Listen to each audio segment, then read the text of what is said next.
د چا سره راغلي یاستئ؟ د بچیان ما راوستلي دي، چا سره نه یاست راغلي. زه په کرکټ باندې څومره پوهېږئ؟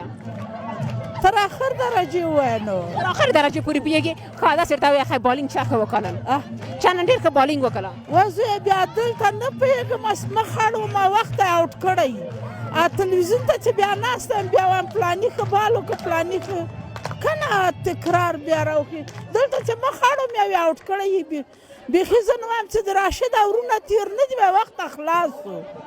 دا خو په خدای ښه خبره ونه شوله. رشید ته باید موږ ووایو چې ډېر اورونه دی باید لوبې وکړي، چې تاسو ټول اورونه یې وګورئ. چې د اورونه مې ورته ونه لیدل، نه فکر مې نه شو. مورکۍ سبا ته راځي چې د اورونه وګوري که نه؟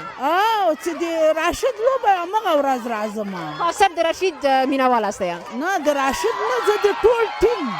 کوم ځای نه راغلی؟ کوم ټیم ډېر زیات خوښوي؟ خیر ویسې زه هم دلته کابل کې ژوند کوم، د کارتینو نه راغلی یم. زه د نبي جان د ټیم د علاقه‌منده یم. اوس خو ماشاءالله سوله او امنیت شته ده، باید راشي خپل ټیمونه وهڅوو.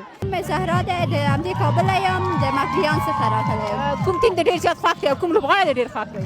زما د بند امیر ټیم خوښ دی او لوبغاړی راشد خان. راشد خان د ډېر خوښ دی. څه فکر کوي چې نن به وشي کړی دوی د لوبه وګټي که نه؟ انشاءالله چې ګټي یې به. کوم لوبغاړی ډېر زیات خوښوي؟ مجیب مجیب یې خوښوي. نن خو ډېر ښه بالینګ هم وکړله که نه؟ د چا سره راغلی؟ د خورګانو سره مې.